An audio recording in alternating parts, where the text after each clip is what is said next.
Hello guys, good morning. Usapang torque drive bearing naman po tayo ngayon.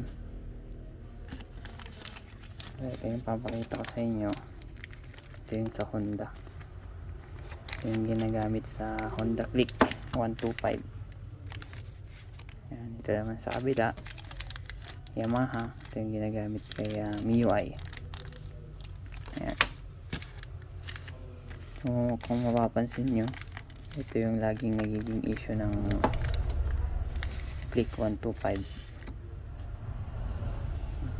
kapag umiingay yung panggilid.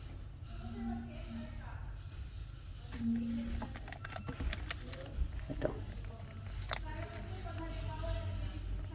kung titignan natin itong kay Yamaha,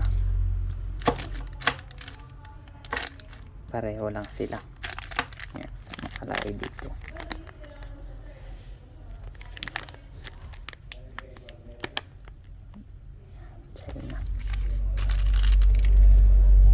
Ito naman yung kay Yamaha, ganun din.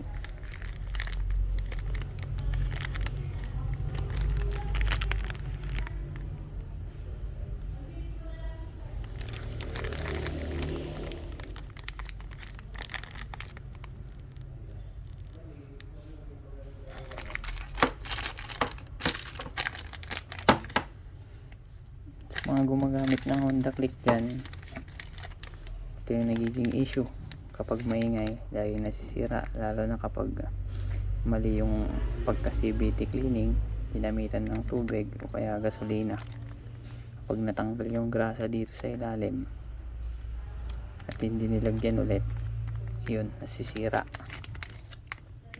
Kahit din yung mga bagong release lang na mga Honda Click, kadalasan ilang linggo lang may mga issue lumalabas na nasisira kaagad dito. Pag nagpapalit ka nito, kailangan ito, dalawa sila sabay, isa mali.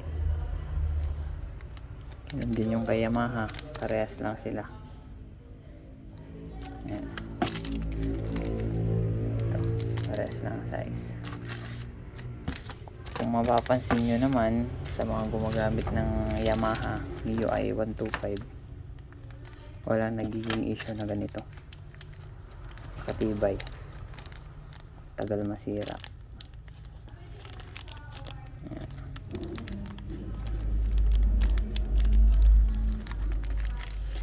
Yung mga ibang customer namin, yung mga Honda Click, pinapalitan na lang ng kay Yamaha. Ito, hindi ko alam kung mas effective, mas matagal.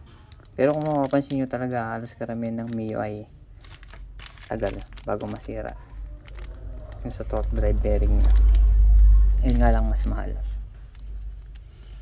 Yung mas maliit na bearing ito.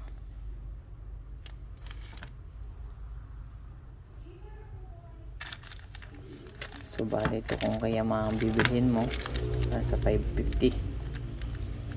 Ito naman kay Honda, itong pares nya 380. Yan. So, kayo nang mamili kung ano mas gusto nyo ilagay.